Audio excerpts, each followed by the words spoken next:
Muy buenos días a apreciables colegas, a todas y todos. Vamos a dar inicio al curso El Giro Solidario, Voces en contra del genocidio en Gaza. Pero antes de iniciar con la primera sesión, vamos a hacer un pequeño acto inaugural con ayuda de representantes de la Cátedra Jorge Alonso, del Consejo Latinoamericano de Ciencias Sociales y evidentemente de las personas que coordinamos el curso para dar paso a la presentación de nuestro primer invitado de lujo que tenemos para abrir.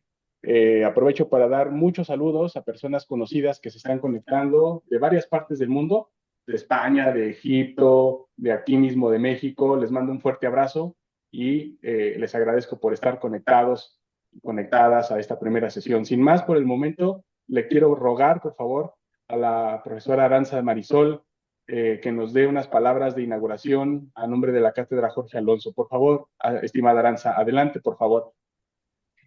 Hola, muchísimo gusto. Les saludo desde Guadalajara, Jalisco. Mi nombre es Aranza López y soy socióloga, activista y secretaria técnica de la Cátedra Jorge Alonso. Les comparto que la cátedra es un proyecto que procura ser un espacio académico cuyo objetivo es vislumbrar cómo es que se están constituyendo los movimientos sociales de nuevo tipo, sus razones, sus sentires, sus formas, sus logros y contradicciones. Los objetivos van desde la documentación de movimientos populares como el zapatismo y el kurdo, hasta el análisis profundo de los efectos del capitalismo y el colonialismo en comunidades locales, poniendo un ojo especialmente en el tema de las resistencias ante las opresiones sistémicas.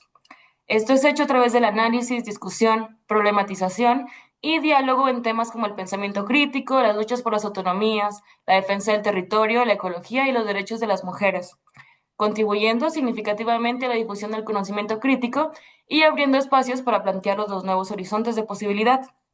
Es bajo esta premisa que celebramos que la cátedra funcione como un espacio que se construye como seguro para dialogar, visibilizar y buscar comprender la complejidad del genocidio que está ocurriendo actualmente en Gaza.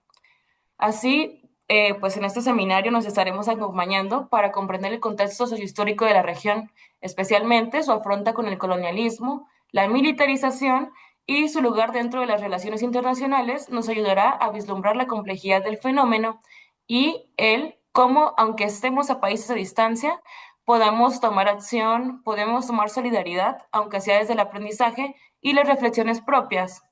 Entonces, además de conocer la agencia y las propuestas de resistencia que vienen tanto de las personas que habitan o habitan en el territorio, nos permitiremos comprender con mayor dimensión su experiencia dentro de la guerra en Gaza. El Giro Solidario, como bien dice el nombre de este seminario, es un espacio para comprender y reclamar lo humano dentro de situaciones de extrema violencia, como lo es el genocidio, en tiempo real. Es por ello que desde la cátedra agradecemos tanto a las personas coordinadoras como a las expositoras y a las personas asistentes por poner de su parte para aportar, reflexionar y construir colectivamente perspectivas profundas sobre esta crisis humanitaria, que está más cerca nuestro de lo que creemos. Es un gusto compartir este espacio con ustedes y les deseamos un buen camino en el desarrollo de este curso, donde se empapen de aprendizaje, reflexión y desarrollemos en conjunto nuestra sensibilidad. Además, les compartimos que desde la cátedra nos encargaremos de la divulgación en YouTube de las reflexiones teóricas de todas las sesiones, para que cuando ustedes pues quieran compartir estas reflexiones, quieran continuar este camino de divulgación y solidaridad, puedan volver a esta base, a este recuerdo, a esa información ya compartida para volver a pensar y volver a sentir pues estos aprendizajes y pues lo más importante, ¿no? Visibilizar. Muchas gracias, un gusto que estar aquí con ustedes. Muchas gracias, profesora Aranza. De verdad, el gusto y el placer es para nosotros, a pesar de que se trate de un tema muy complicado y con mucho dolor. Aprovecho para decirles que el chat va a estar abierto durante todas las sesiones para interactuar ahí y que después de la exposición vamos a poder interactuar de manera verbal con la o el expositor. A continuación, como se trata también de un curso que tuvo afortunadamente gran amplitud a nivel latinoamericano, tenemos colegas de América Latina, de Argentina, de Venezuela, de Colombia. Le vamos a pedir, por favor, a la doctora Gloria Mezquita, representación del Consejo Latinoamericano de las Ciencias Sociales, CLACSO, que por favor nos dirija unas palabras de bienvenida y de inauguración de este curso, El Giro Solidario, Voces en contra del Genocidio en Gaza. Doctora, por favor, haga el uso de la palabra. Muchísimas gracias por estar aquí y gracias, Aranza. Muchas gracias a Aranza por las palabras de inicio, por presentar el interés de la cátedra. Muchísimas gracias, Moisés, también por la invitación. Creo que Claxo tiene un compromiso muy fuerte con todo este tema que está pasando del genocidio en Gaza. Yo creo que ver las noticias a diario, ver las muertes, así como decías al inicio, de lo doloroso que está haciendo, implica sacar espacios para reflexionar sobre este tema, pero no una reflexión cualquiera. Y aquí yo quiero también como destacar la composición del curso como tal. Tiene diferentes dimensiones para entender el curso de manera como multidimensional.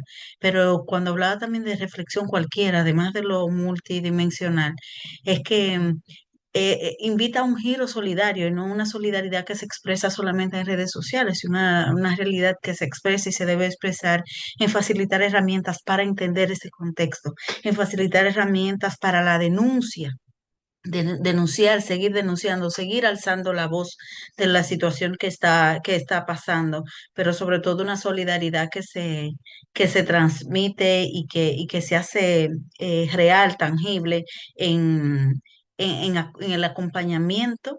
Y en el que desde este lado del mundo también podamos alzar la voz y ser solidarios y empáticas con la población de Gaza, con la población de Palestina. Creo que es más que necesario este curso por lo que estaba diciendo anteriormente, y evidencia de ello es la cantidad de personas inscritas, 200, más de 200 personas inscritas en esta formación, pero además la diversidad de países. Es un tema de sumo interés, es un tema que nos coloca también y que nos invita como América Latina a posar, a conocer el contexto, pero sobre todo a apoyar a la población, a los movimientos sociales, a la academia que se manifiesta y que fija posición con el genocidio, que no tiene otro nombre, no tiene otra forma de llamar lo que está pasando.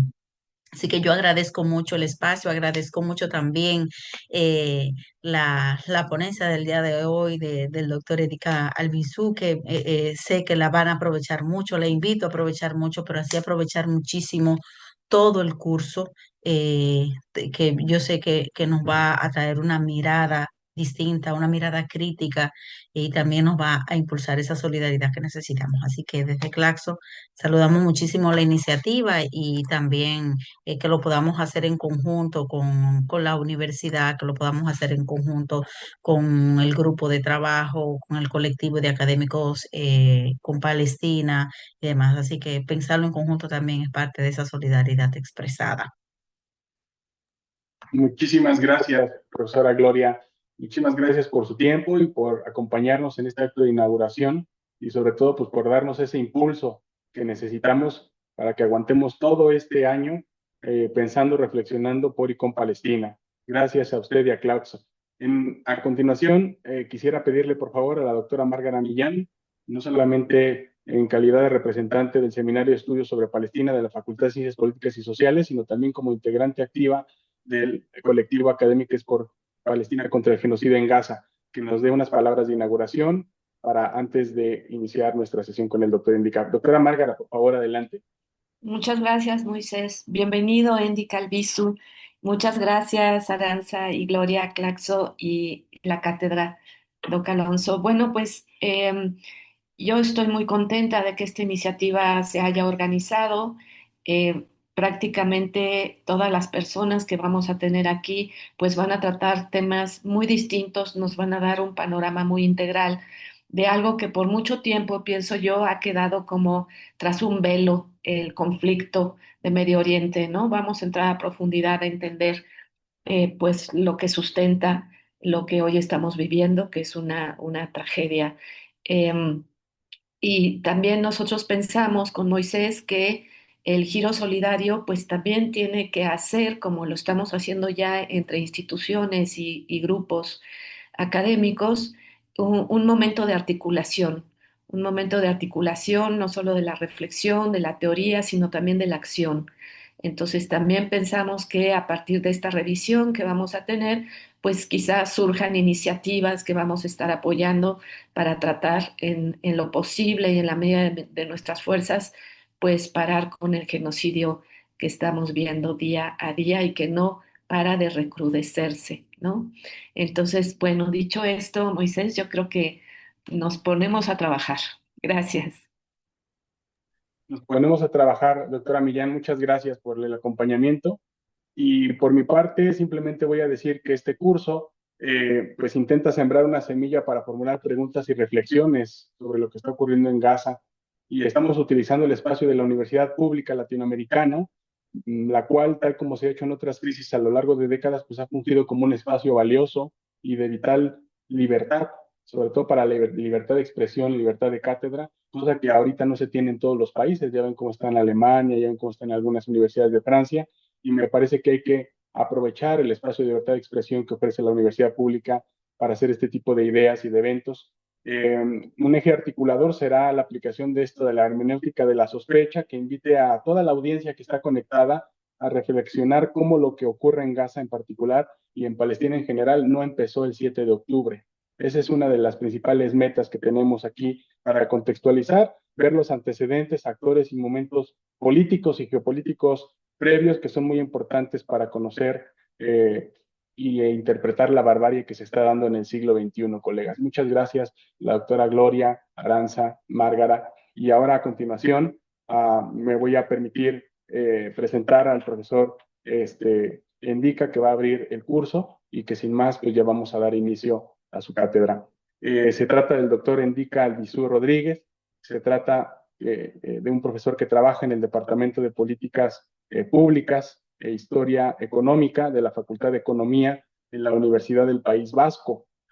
Como se puede uno percatar, su área de especialidad es la economía aplicada, la demografía y la historia urbana, y en el caso palestino, el estudio de la historia de la colonización de Palestina. El doctor Endica trabajó su tesis doctoral en la Universidad de Exeter bajo la supervisión del profesor, del historiador Ilan Pappé, y su trabajo se tituló Demografía de los colonos, un estudio de las consecuencias de la compra de tierras y la inmigración sionista durante el mandato británico en Palestina 2019. El título de su presentación para el día de hoy es La lógica de la eliminación indígena en Palestina durante el mandato británico. Así que sin más, agradeciendo a las presentaciones anteriores, le ruego al profesor Endica que tome la palabra y después les prometo que vamos a tener interacción conforme la gente vaya pidiendo la palabra aquí en el chat. Muchas gracias, colegas. Profesor Endica, adelante, por favor. Muchas gracias, Moisés, por la presentación. Querría confirmar si se ve correctamente el PowerPoint. Bien, en primer lugar me gustaría... Sí, vale, gracias. En primer lugar, me gustaría dar las gracias tanto a Moisés, Arantxa, Gloria como Márgara y a la gente que está detrás de la UNACS la UNAM, perdón, por el trabajo realizado. En una época donde, bueno, donde vemos más oscuridad que rayos de esperanza muchas veces y sí que se puede entender y necesario pues, como decía Moisés, para la adecuada contextualización de lo que sucede en Palestina, pues hacer en mi caso, pues hacer una revisión un poquito desde una perspectiva más histórica. También me gustaría mencionar a los colegas palestinos académicos en particular, los palestinos en general, pero los colegas académicos palestinos en particular y en particular a la gente de Gaza que han visto a sus universidades destruidas, muchos de ellos no están entre nosotros. Y también agradecer a la gente del mundo pues, la solidaridad que está mostrando con el pueblo palestino, viendo la otra cara de la moneda como la clase política pues, sigue a rebufo y sigue sin saber, en muchos casos, dar respuesta a esas demandas que son tan claras para muchos de nosotros y vemos que no están llegando a una pequeña reflexión en general. Y con ello me voy a centrar en lo que es la presentación y la responsabilidad que supone ser el primer ponente de esta esta gran presentación que habéis organizado. Y bueno, y comentando antes un poquito como dices, pues, esto puede tener sus desventajas, pero también sus ventajas. Entonces, el título de mi presentación es La lógica de eliminación indígena en Palestina durante el mandato británico. Y, vale, vale. Y he dividido la presentación en tres diferentes apartados. En el primer lugar, quiero acercar un poquito lo que es la teoría de Settle Colonialism en general para intentar entender lo que es, bueno, las herramientas que se están utilizando a día de hoy. Ya son unas décadas desde que, bueno, desde que los estudios de Settle Colonialism se han ido desarrollando en la academia. Pero bueno, pero sin conocer mucho pues, el tipo de audiencia que íbamos a tener y siendo la primera persona encargada de esta ponencia, pues he creído conveniente abrir un poquito lo que es el marco teórico en el que muchos de los compañeros se basan para, bueno, para intentar articular sus estudios y también desarticular la narrativa sionista en cuanto a lo que sucede en Palestina. Dicho eso, en una segunda parte de la ponencia hablaré de una manera un poquito también general de lo que es el balance demográfico de la lógica de eliminación, eh, con diferentes ejemplos transversales de diferentes casos que pueden ser comparados también con lo que sucede en Palestina. Y en tercer lugar, de una manera más, digamos, precisa o más concreta, em, realizaré un acercamiento a lo que es el caso del mandato británico en Palestina, un análisis demográfico de la comparación de 4 subdistritos para ver en esa época del mandato británico cómo ha funcionado un poco lo que es la colonización de Palestina.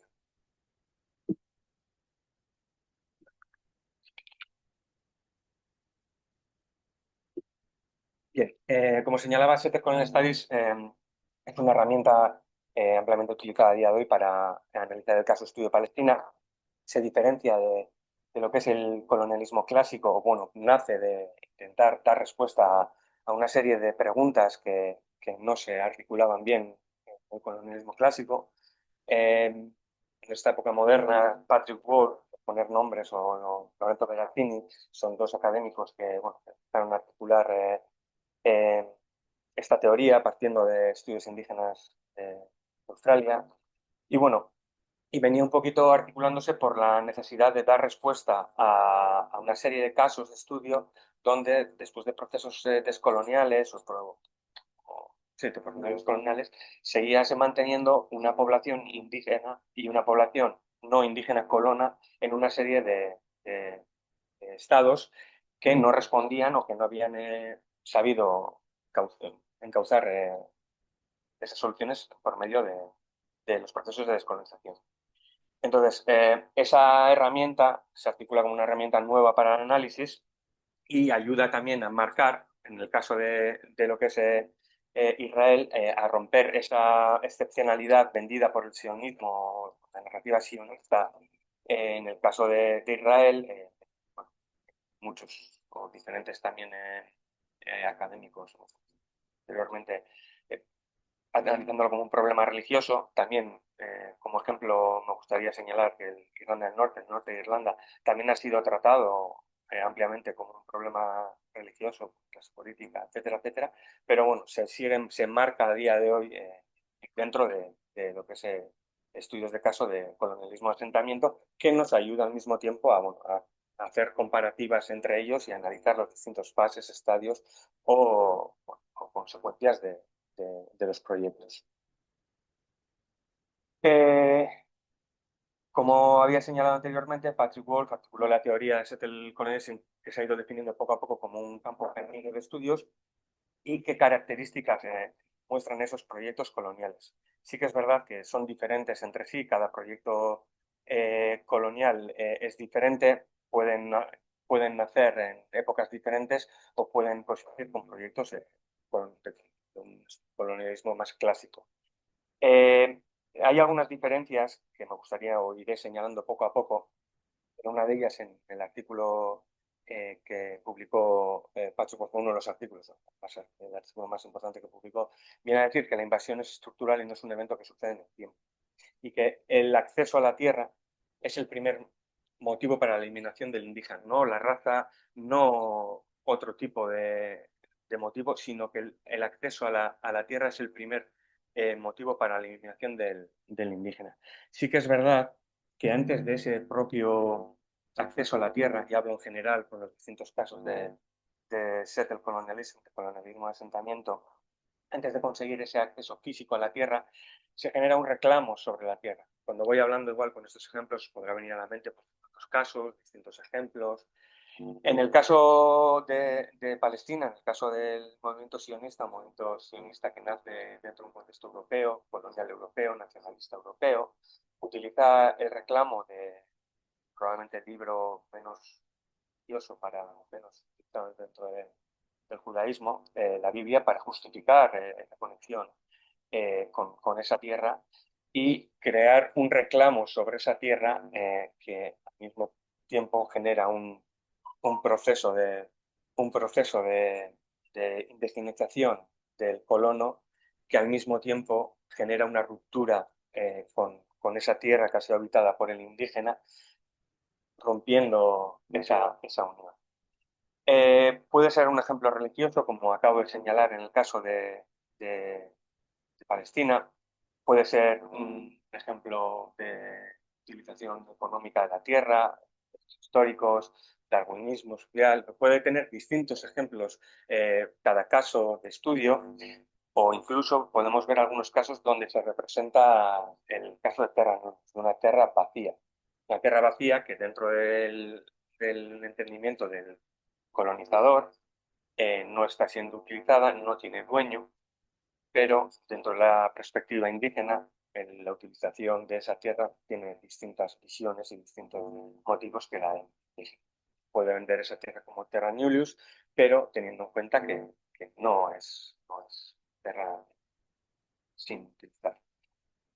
Todo ello busca la eliminación de la conexión con la tierra de la población indígena como primer acceso y la eliminación del indígena o la omisión de la asistencia. Como ejemplos también me gustaría señalar Theodor Herzl, en uno de los primeros libros que escribe, hace una alegoría y él, en libros, describe una persona que visita Palestina y la vuelta, cuando vuelve a visitar Palestina, Palestina no tiene palestinos. Entonces, la eliminación esa siempre no tiene por qué ser física. Tenemos distintos ejemplos donde luego ahondaré un poquito más, pero por tener un ejemplo de Palestina, los colonos que viven en los asentamientos tienen sus propias carreteras, no necesitan de la eliminación física del palestino para no ver. Entonces, bueno, voy poniendo distintos ejemplos que creo que durante este curso la gente, los compañeros que trabajan de manera más específica con distintos casos y ejemplos, irán articulándolo, dándole forma y estructurándolo cada uno desde su perspectiva, y lo que intento es hacer un pequeño apunte. Como he señalado antes, el indígena se desindigeniza mientras que el colono se convierte en indígena, que puede darse por medio también posteriormente hablaré, pero apropiaciones culturales. Quien no conoce el falafel israelí, por decirlo de alguna manera, ¿no? Muchas veces cuando hemos viajado por extranjero, mismamente en Barcelona, vemos sitios que venden el falafel israelí. O, como ejemplo, pues, en Estados Unidos, ¿cuántos equipos de fútbol americano tienen tipología nativa americana? Bueno, pues esas apropiaciones son reflejo también de ello. Una de las cosas que diferencia también al colonialismo clásico es que el colono viaja con su propia soberanía. En los casos por ejemplo, de Australia, Estados Unidos, la población que emigra a esa nueva tierra, gente, por principio, es gente que escapa de persecuciones religiosas, políticos, como podría ser Irlanda, con la cruna de la patata, etcétera, etcétera. Entonces, viajan a un sitio donde ellos no tienen una metrópoli a la que volver. Hay algunos casos dentro del colonialismo de asentamiento que sí que tienen una metrópoli, que podría ser el caso, por ejemplo, de Argelia, ¿no? Pero en comparación a pues, casos, persecuciones religiosas o políticas, pues bueno, tendríamos otro tipo de casos que pueden ser pues, Argelia, Sudáfrica, o los casos de Latinoamérica, donde bueno, al principio pues, probablemente pues, no se estructuran con esas características. Eso no quiere decir que no tengan distintos casos que puedan ser parecidos, pero bueno, si se quiere, se podrá especificarlo o hablar de casos particulares posteriormente. Lo que me lleva a posteriormente a hablar de la eliminación o reemplazo del indígena.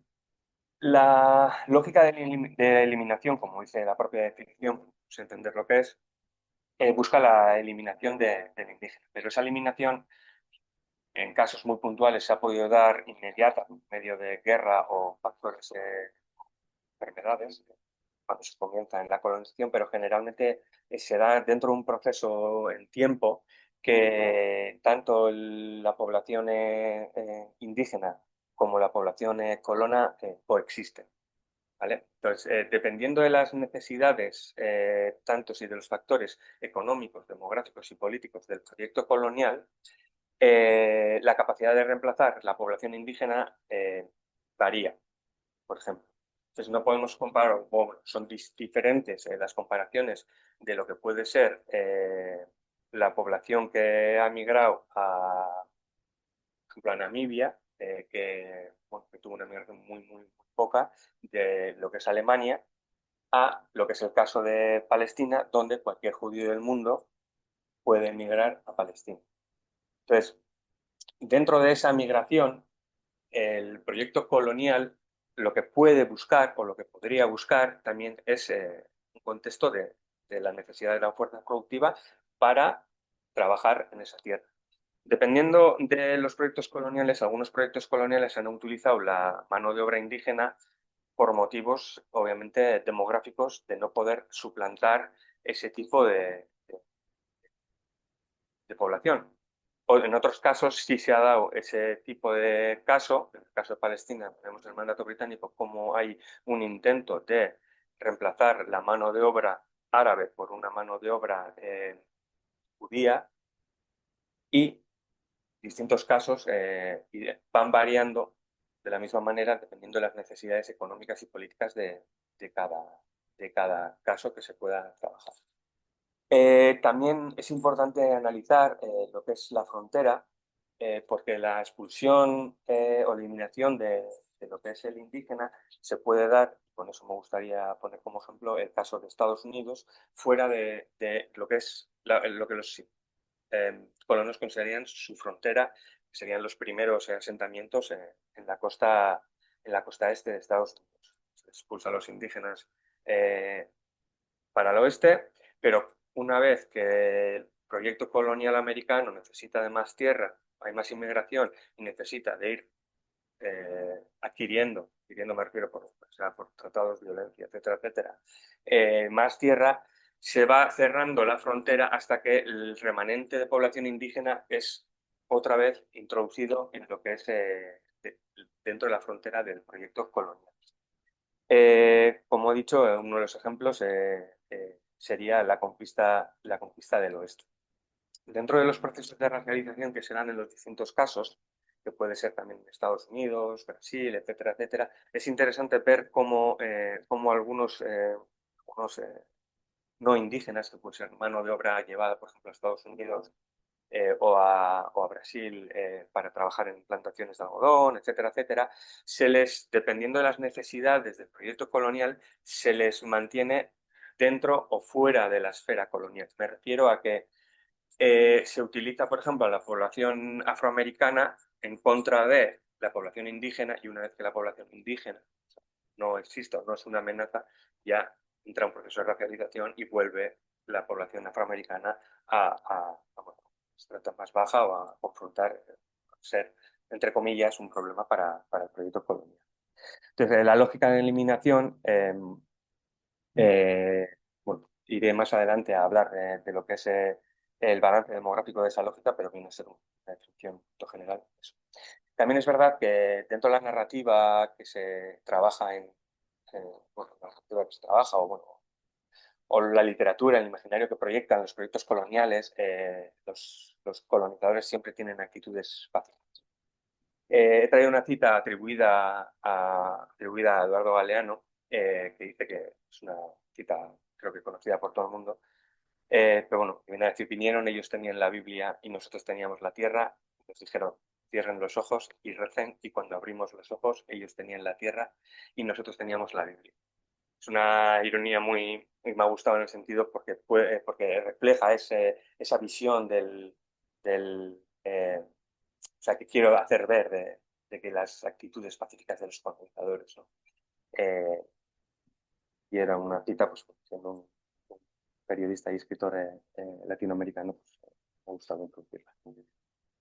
Me gustaría ir de una manera un poquito más precisa a tres características, digamos, primordiales o son el eje, por decirlo de alguna manera, de lo que son los casos de colonialismo y asentamiento y, en este caso, lo que es el caso de colonialismo y asentamiento del proyecto sionista en Palestina.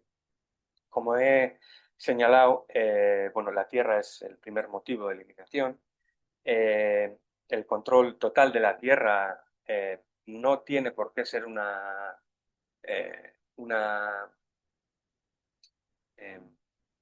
razón principal o bueno, para empezar con ello, porque hay, como hemos comentado anteriormente, la frontera se puede mover, pero el control de la tierra sí que es el primer motivo para poder generar esos cambios estructurales en la tierra que se quiere colonizar, llevando unos procesos complejos que cada proyecto colonial desarrolla de distinta manera. En cuanto a la demografía, he señalado anteriormente, es un punto muy importante y nada más tenemos que ver lo que está sucediendo en Gaza, como ejemplo, la eliminación de la población indígena, que no tiene por qué darse por completo en distintos casos de asentamiento, varía en el tiempo de acuerdo con lo que anteriormente he mencionado, las necesidades político-económicas de los proyectos coloniales. Y, en tercer lugar, estaría lo que es la fuerza de trabajo, la mano de obra, que sí que es verdad, como he señalado anteriormente, que cada caso depende de factores demográficos, raciales y la capacidad de conocimiento, discusión, y es una muestra de que está bien.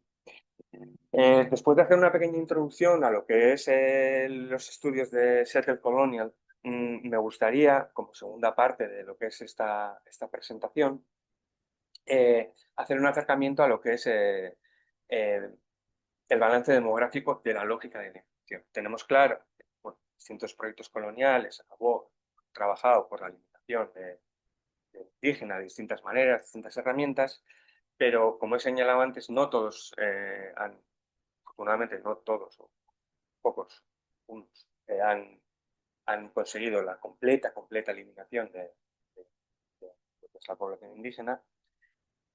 Pero desde el momento en que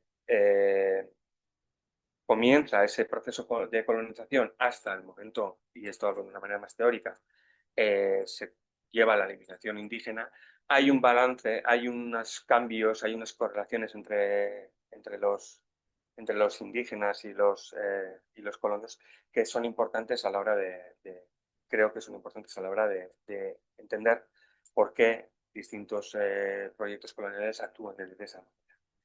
Entonces, es el proceso que se produce desde el primer momento que el proyecto colonial accede a la tierra, reclamada como propia hasta el momento donde la población indígena desaparece por completo físicamente de la tierra.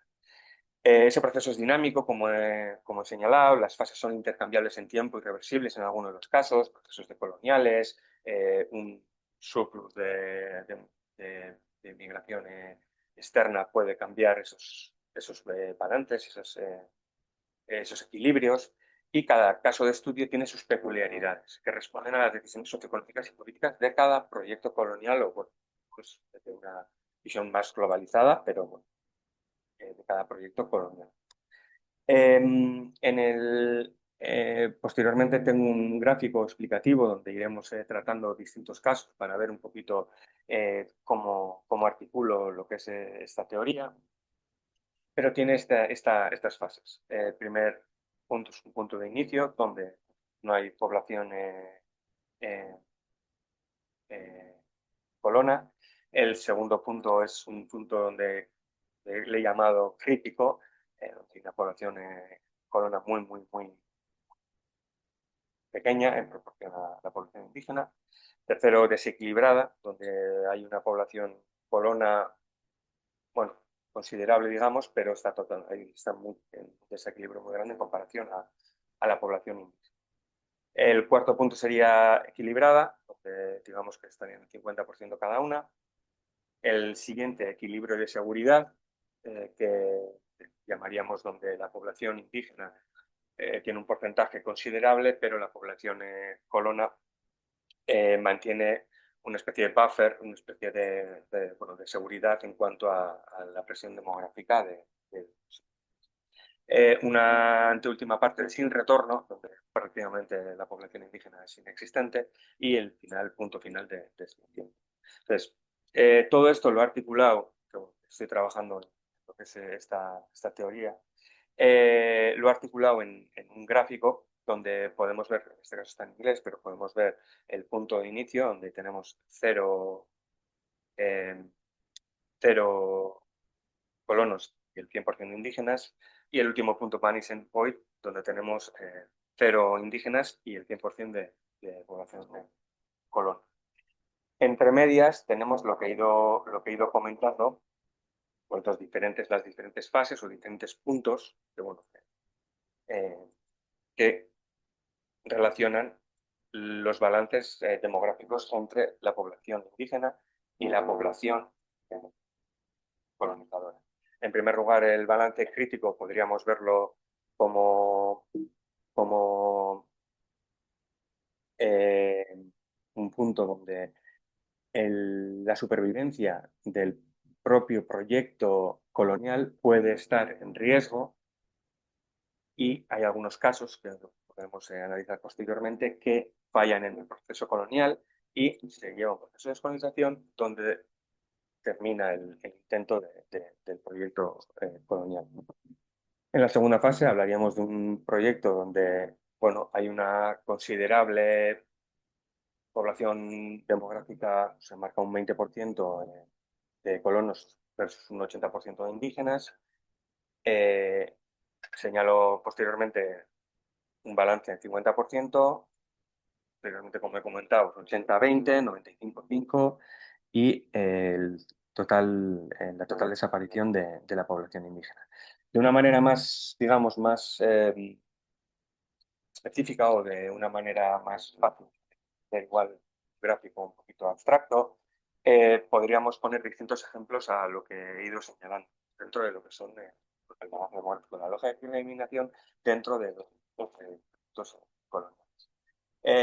Un caso de, por ejemplo, como hemos señalado antes, es el caso de Namibia, donde fracasa la colonización de las distintas compañías alemanas, lo que hoy en día es Namibia. Hay una población alemana que no llega a consolidarse, y es una población no muy grande en volumen, que después de ese fracaso se puede volver a lo que en este caso tenía Metrópolis, pues a la metrópolis. Desequilibrada, esa segunda fase que pongo como ejemplo, siempre suelo poner como ejemplos a Sudáfrica y Argelia, porque son dos ejemplos que han mostrado distintas salidas a lo que es eso. Son dos soluciones diferentes. En primer lugar, tenemos en Sudáfrica, tuvimos el fin del apartheid político, no económico, obviamente, pero sí político, donde más o menos, el 20% de la población blanca, gobernaba el 80% indígena africano. Entonces, en ese sentido, cuando el proyecto colonial políticamente fracasa, la población la población colona que gobernaba hasta esa fecha no tiene una metrópoli a donde volver. El gobierno, lo que es el país, es gobernado por los indígenas, por los indígenas, y la población sudafricana que ha estado allí durante eso no tiene una metrópoli a donde volver, por lo tanto se queda en ese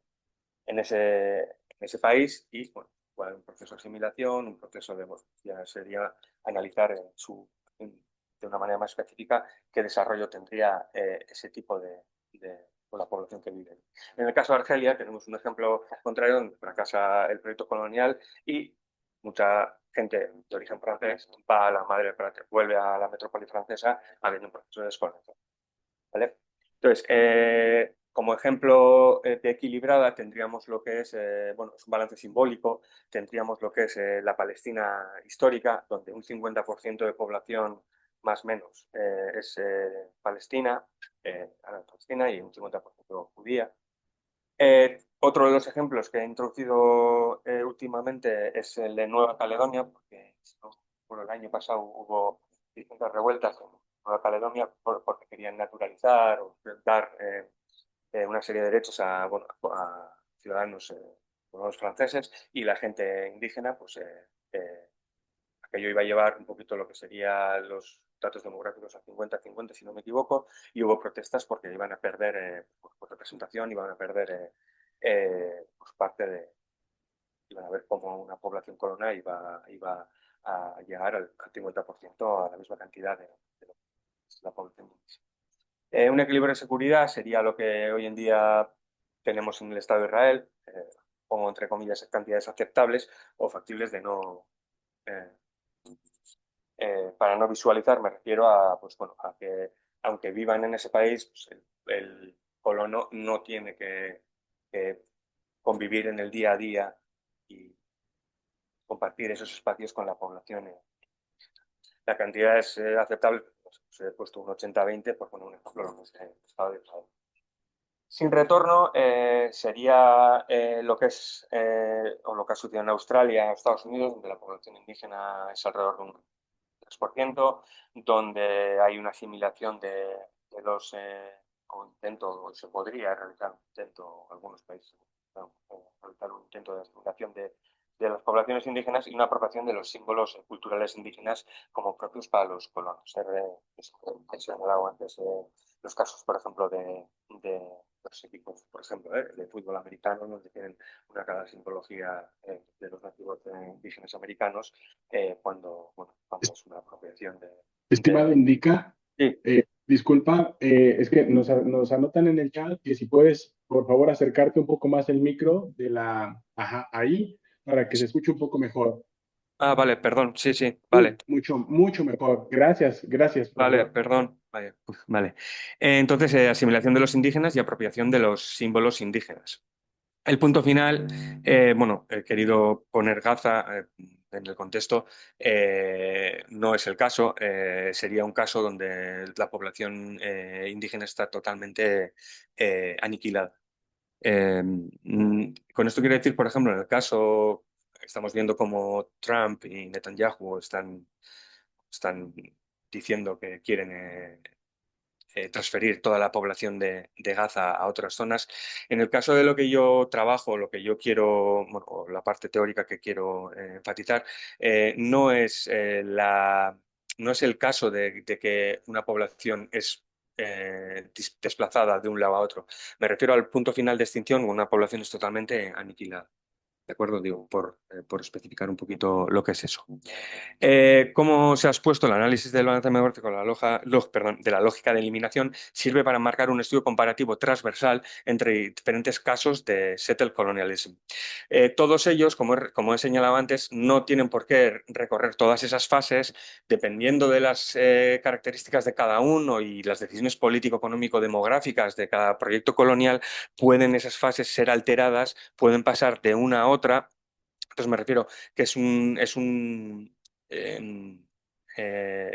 estudio, un desarrollo teórico que es dinámico dentro de sí, ¿vale?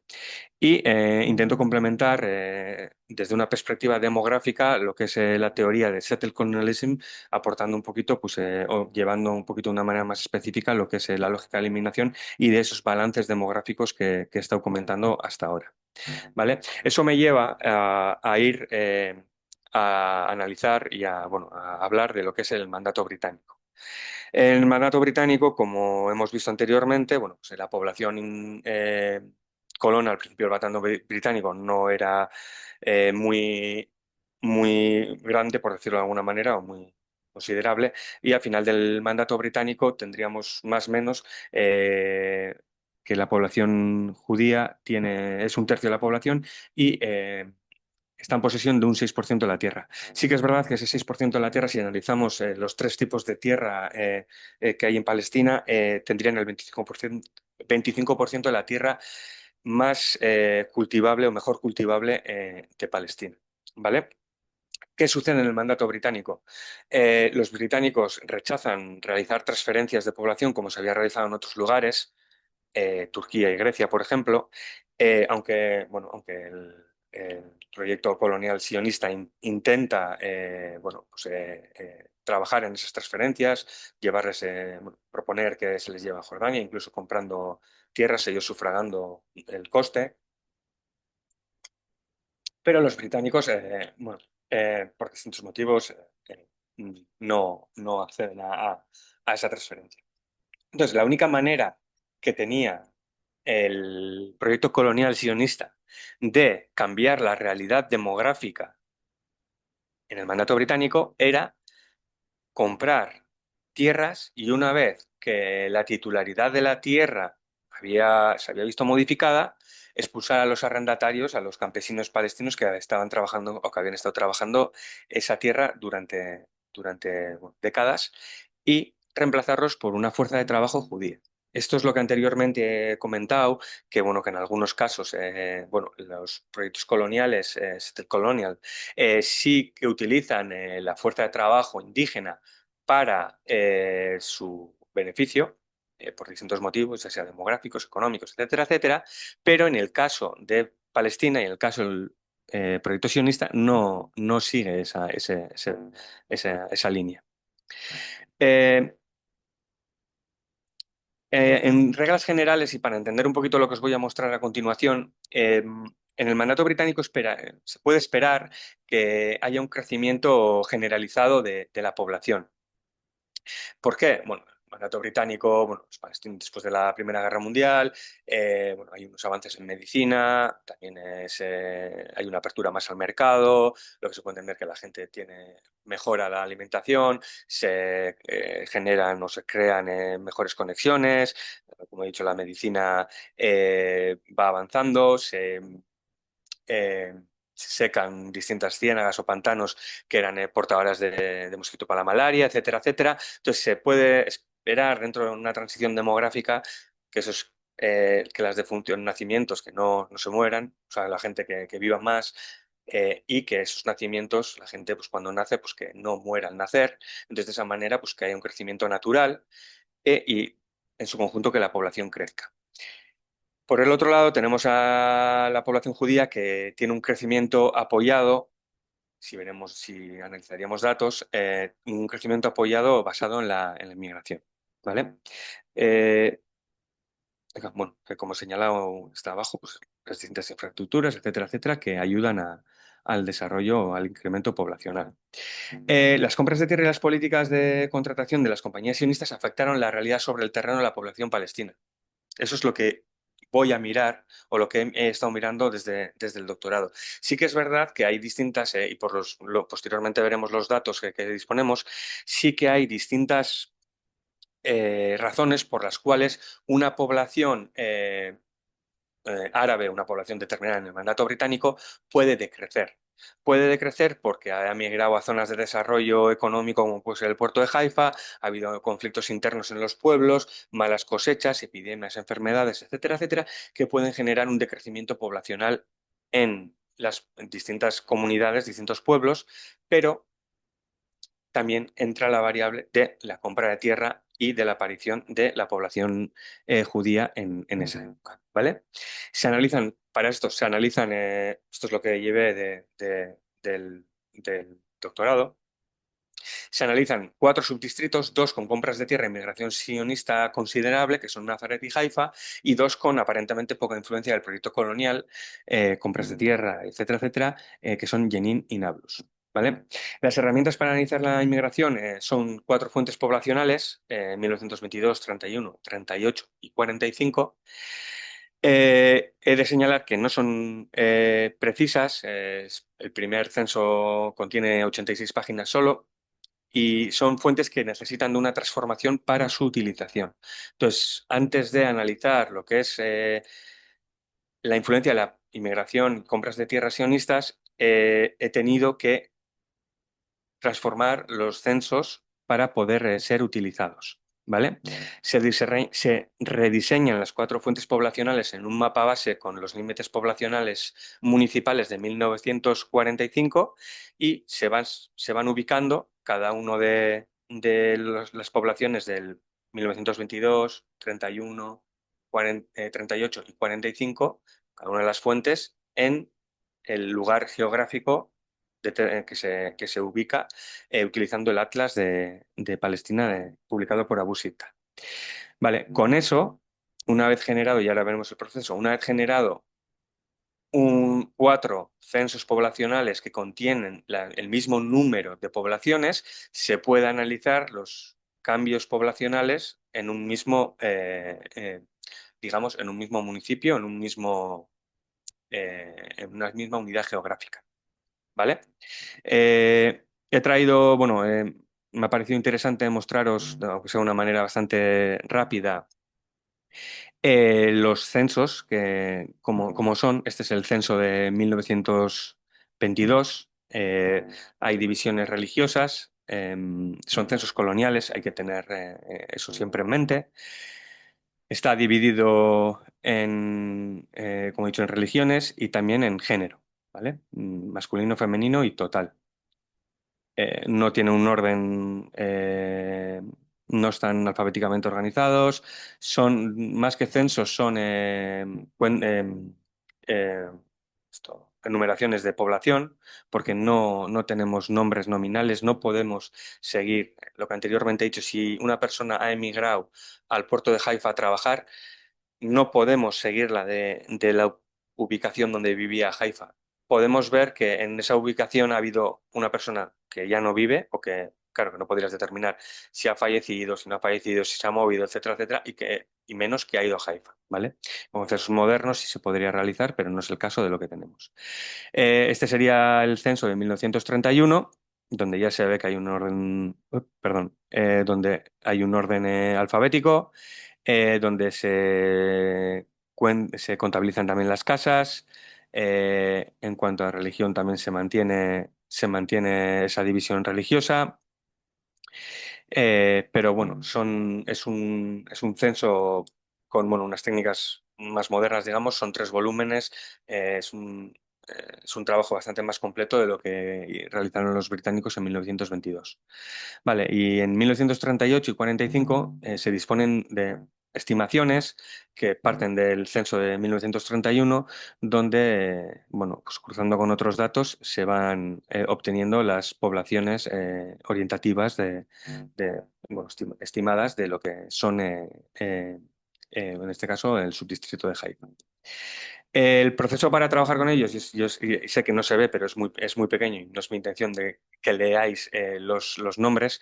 Se enumeran el proceso para trabajar y generar esos censos para poder analizar la colonización de Palestina, la influencia de esa compra de tierra, es enumerar, perdón, cada censo con un número, cada mención geográfica con un número, y posteriormente, después de digitalizar en su conjunto todas las límites poblacionales de 1945, se realizaría la búsqueda uno a uno de cada ubicación geográfica para cada año, posteriormente generando un censo homogéneo donde los 4 años disponen del el mismo nombre de la ubicación y la misma cantidad de poblaciones para los 4 años. Entonces, de esa manera se puede analizar en un mismo sitio geográfico el decrecimiento o crecimiento de la población que se quiera determinar, tanto por datos religiosos o totales o árabes, etcétera, etcétera. ¿Qué dificultades trae este diseño para analizar la influencia de las compras de tierra? Hay diferentes números de poblaciones en los censos. Como os habéis fijado, en el 1922 y 31 no hay el mismo número de poblaciones. Hay poblaciones que desaparecen y asentamientos que se crean. Hay poblaciones que desaparecen, no sabemos, o, bueno, o se puede deducir o no, tendríamos que utilizar otra metodología, porque los recolectores de datos no han determinado que esa población existía o que le han querido dar espacio en el siguiente censo. Suele pasar con poblaciones de 1922, que en el 31 no están. Nombres de poblaciones que se modifican, bien porque se crea un asentamiento en los censos posteriores de 38 y 45 se adjudica el nombre del asentamiento a, a- perdón, porque se les adjudica el nombre del asentamiento a la población inicial, problemas con los nombres de las poblaciones, la transcripción de los nombres de árabe a una grafía latina. Da problemas, bueno, no hay consistencia a la hora de escribir los nombres de la misma manera, lo que puede generar errores, poblaciones que están en dos subdistritos, falta de información para localidades y subdistritos. Posteriormente iré un poquito más al detalle, pero hay datos donde en 1922, en subdistritos, donde hay poblaciones que no son mencionadas, hay áreas que no están cubiertas y en el caso de subdistritos, en 1938 el Negev Beersheba, perdón, no Beersheba, el subdistrito de Beersheba no aparece. Eh, También uno de los problemas más comunes es que poblaciones son introducidas dentro de otras poblaciones, digamos núcleos más grandes, perdiendo esa independencia de población y teniendo que rediseñar el espacio geográfico para poder trabajar adecuadamente. Em, el proyecto de rediseñar los censos pretende generar una herramienta para poder analizar la influencia de la colonización sionista de Palestina, pero también pretende aportar una herramienta para distintos estudios que sea utilizada para apoyar distintos estudios de género o otro tipo de estudios que puedan utilizar la estadística o los números o la demografía para analizar o ayudar como disciplinas auxiliares en su investigación. Como he señalado, es un proyecto en curso con limitaciones, mejoras que se tienen que realizar con publicaciones hasta la fecha, porque inconscientemente a la hora de generar esos censos bueno, no se han hecho solas, lo he hecho yo, eh, he nominado distintas poblaciones con nombres de los últimos censos y de una manera sin querer obviamente, pero he invisibilizado los nombres de las poblaciones indígenas al principio. Entonces, siendo consciente de ello, tengo que volver a regenerar todo, a volver a publicarlo online para que esa modificación aparezca y que no sea yo inconscientemente, pero que el que realice una eliminación de la población indígena. Eh, para más interés y posteriormente con preguntas, si se quiere, pero estos mapas están disponibles en la Universidad Americana de Beirut. Si escribís Palestine Digital Humanities University AUB, ahí están los 8 mapas, ¿vale? 8 mapas. A lo que iba comentando anteriormente, todo este trabajo que lleva a analizar la influencia de las compras de tierra en los 4 subdistritos. Si se ve el puntero, esto sería Haifa, esto Nazaret, aquí tendríamos Jenin y más abajo tendríamos Nablus. Como podemos ver en los subdistritos que están en el sur, prácticamente no hay decrecimiento poblacional. La unidad verde significa que hay población árabe viviendo en esa ubicación que no decrece.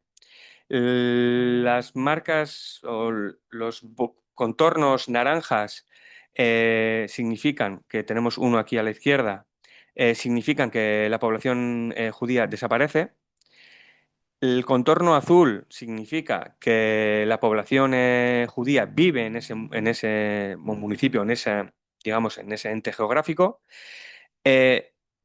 Lo que es el relleno amarillo quiere decir que la población árabe decrece en esa población.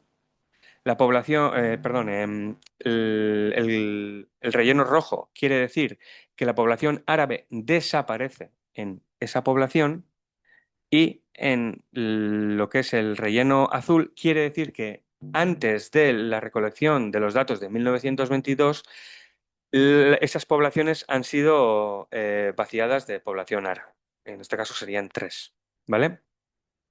Esto nos lleva a los datos de una manera porcentual, que creo que es más fácil de entender, donde tenemos 208 ubicaciones geográficas con población árabe. De ellas, 18 decrecen, lo que nos lleva, como veis, a un 8%. Hay 35 poblaciones que contienen del 22 al 45 en algún punto población judía. En dos de ellas hay un decrecimiento o desaparición poblacional. En cuanto a los totales, hay un total de 211 poblaciones para los 4 subdistritos, y en 3 de ellas el total de la población decrece, lo que es alrededor de un 1%. Pero visto estos datos generales, he querido hacer una variación, y es analizar la población árabe y judía, donde conviven, que son 32 entidades, que recordamos que son 35 judías, pero 3 para 1922 ya están vaciadas.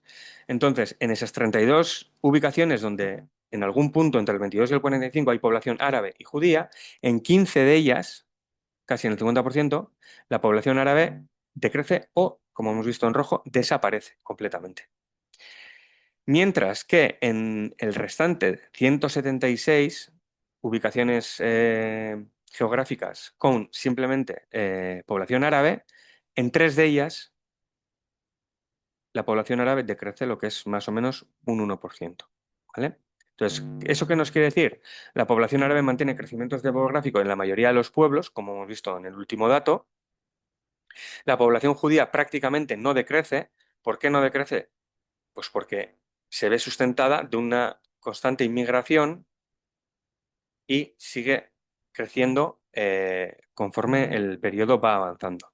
La población total no decrece mientras la árabe decrece. ¿Esto qué quiere decir?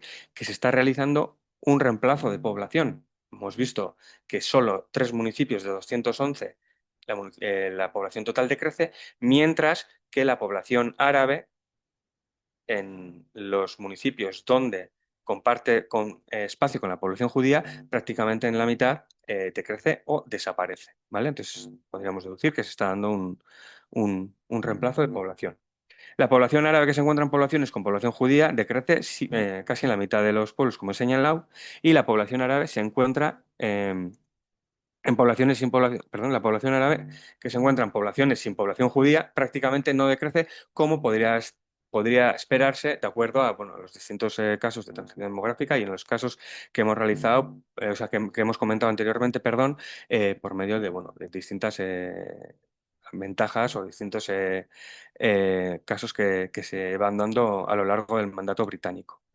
Bueno, para ir terminando, el único método para modificar la realidad sobre el terreno, como he señalado antes, durante el mandato británico, era cambiar la titularidad de la tierra y reemplazar al indígena. En el mandato británico no se pudieron realizar cambios drásticos de población. Como he mencionado antes, se ubicaría en lo que es bueno, una parte crítica o, bueno, o desequilibrada en esas dos partes.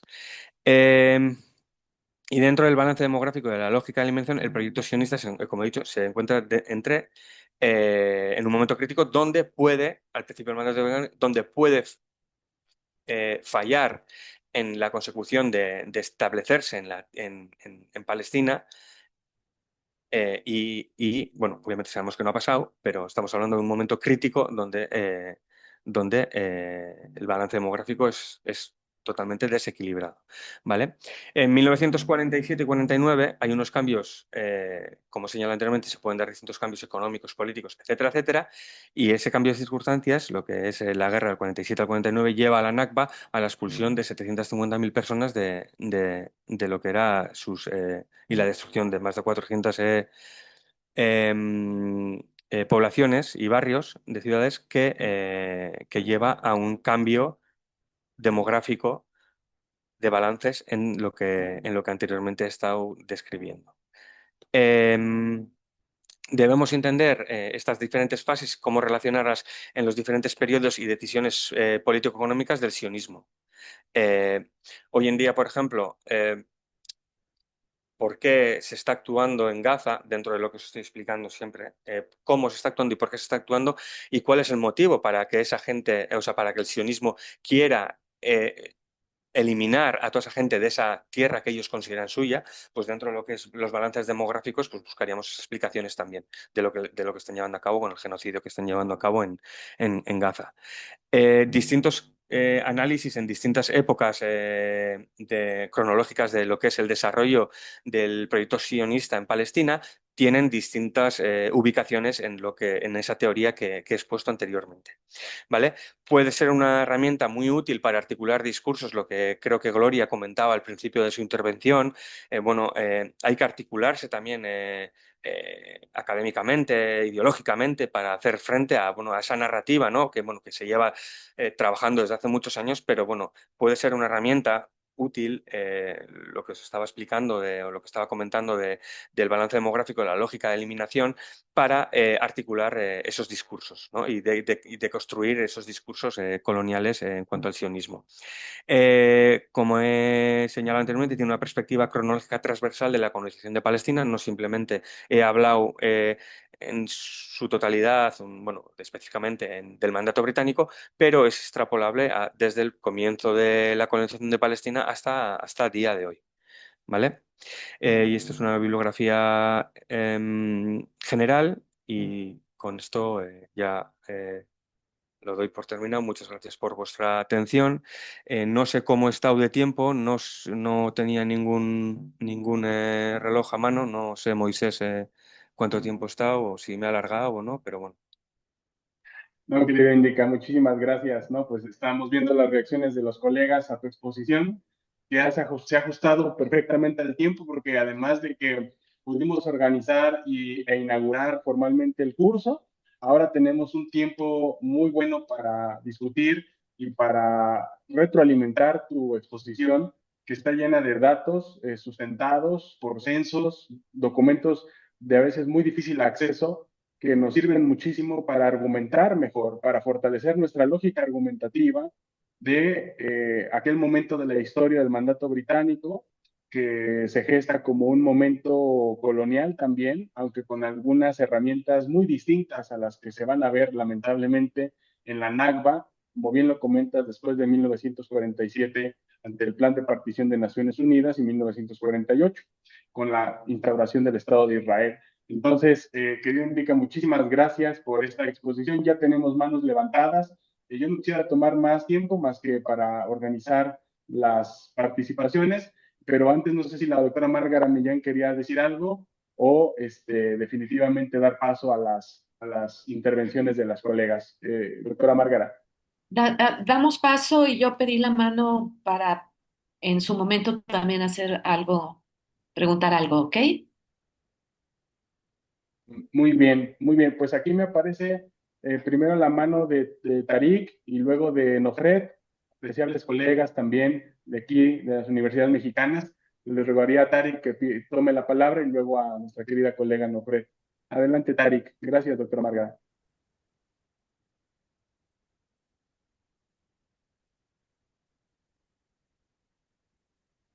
Moisés, creo que le tienes que dar tú la palabra para que pueda hablar, ¿no? Sí, abrir su micrófono. Sí, Ay, creo listo. que. Ya. Adelante, Tarik.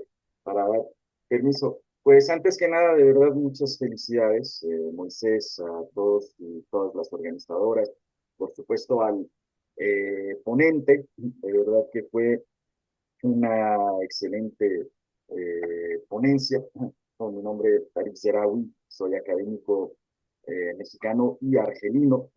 Y dos puntos aquí. Creo que el primero, este tema de la toma de la tierra, sobre todo a través de la destrucción de la cohesión social, ¿no? Que fue el caso que vimos en Argelia y que definitivamente es el que estamos viendo hoy en Gaza con el genocidio y la limpieza étnica que se está llevando a cabo, ¿no? En el cual simplemente organización social que existe pues es completamente destruida al ser eh, eh, desplazada a la población y básicamente aniquilada.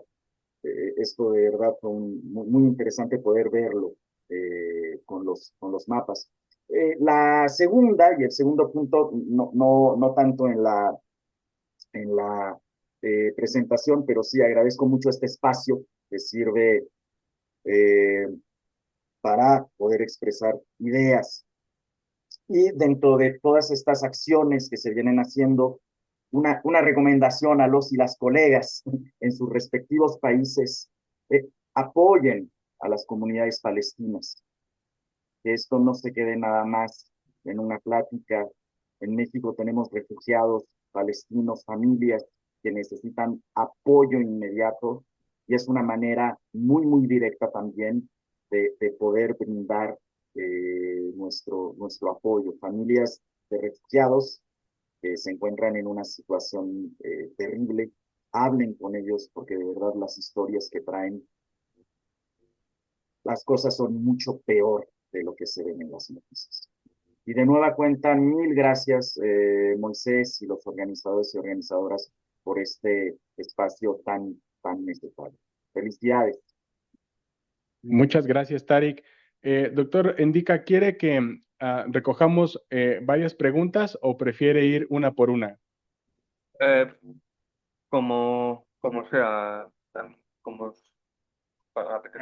Si quiere, podemos solicitar a la doctora Nofret que participe y nos haga sus preguntas y las podemos juntar con las del doctor Serawi y entonces le pedimos una intervención y esperamos a ver quién quiere, ¿vale? Vale. Adelante entonces, doctora Nofret, gracias. Hola, gracias por el espacio, a la doctora María y al doctor Moisés. Gracias al doctor Minta por la presentación. Me gustó mucho, me llamó mucho la atención porque ya me quedó más claro como las diferencias también, por ejemplo, entre el caso de apartheid de Sudáfrica. O sea, ya tengo más elementos para diferenciar el apartheid en Sudáfrica y el apartheid en Palestina. Eh, y me pregunto si también, sí tenía varias preguntas. Una, dos o tres. Era si había tomado en cuenta también las leyes, por ejemplo, ¿no?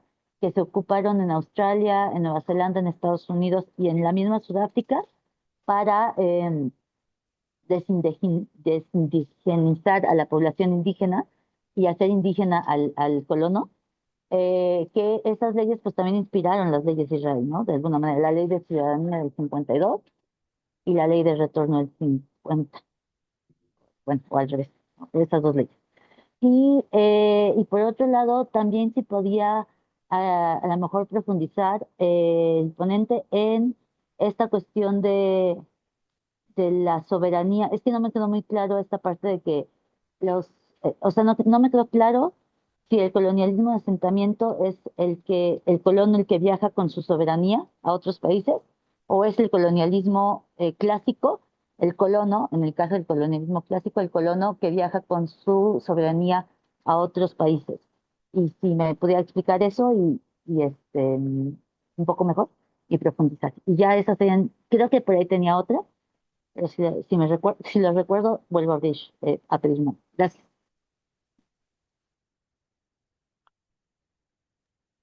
Entonces, le pedimos también a la doctora Márgara que lance su pregunta, participación, por favor. Adelante, doctora Márgara. Sí, bueno, en primer lugar, pues súper interesante cómo podemos ir concretizando, teniendo los datos específicos de cómo se hace esto demográficamente, ¿no? Creo que eso es muy importante. Y tú decías, indica que eso lo podemos hacer hasta el día de hoy. Yo he encontrado dos informes de personas y de investigadores que en Israel dan el seguimiento de cómo empieza a crecer exponencialmente quitarle la tierra a los campesinos a partir de los años 70 como tierra de pastoreo. Incluso lo denominan como la conquista del oeste, ¿no? Haciendo referencia a esto que tú también dices, de cómo el modelo de, digamos, de colonización por asentamiento es específico, pero se parece mucho al de Estados Unidos, ¿no? En términos de apropiación, eliminación de los nativos. Eh, y yo te quería preguntar, porque también hay como momentos específicos donde se avanza sobre la tierra, como la Guerra de los 6 días, ¿no? Donde se ocupa parte que no estaba asignada a Israel, pero ya no se desocupa. Y también, digamos, si tú has pensado en esto o si pudiéramos pensar cómo analizar esto con la metodología que nos acabas de presentar. Y por último, sería interesante, yo he visto eh, pues que los colonos tienen también sus mapas y sus mapas estratégicos, digamos, de dónde ir poniendo las cabezas de los asentamientos. Esto lo presentó esta mujer innombrable, ¿no? Que dirige los asentamientos de los colonos en Cisjordania y que ya quiere entrar a Gaza y que además dice que Gaza va a ser solo para judíos, ¿no? Quizás sería interesante comparar esos mapas que ellos y ellas tienen de cómo ir ocupando la tierra a partir de los colonos y también seguir la pista de cómo una es la cosa de lo que dice el gobierno de Israel, porque incluso hay leyes donde hay sectores donde no se debería de tocar esas tierras, pero esto no lo cumplen los colonos. Y esto está siendo aceptado siempre, ¿no? Desde los años 70 hasta ahorita por, por Israel. No sé, son cosas que se me ocurren de esto que tú abres, como analicemos realmente cómo se vacía la población, cómo hay o no hay equilibrio demográfico, porque lo que tú nos presentas indicaría que desde aquel momento, después de la Nakba, ya hay un desequilibrio muy importante, ¿no? Esto se puede recuperar o no, no sé, saber tu opinión sobre eso. Vale, Moisés, ¿te parece que responda a estas esta serie de preguntas y luego continuamos? Claro Para que que sí, no sea indica, y acumular. dejamos ahorita al doctor Abundis y a ver quién más se anima después. Adelante, por favor, gracias. Vale, no, ya me puede disculpar la persona que ha preguntado la primera, no he podido escribir el nombre porque se me ha desaparecido la pantalla.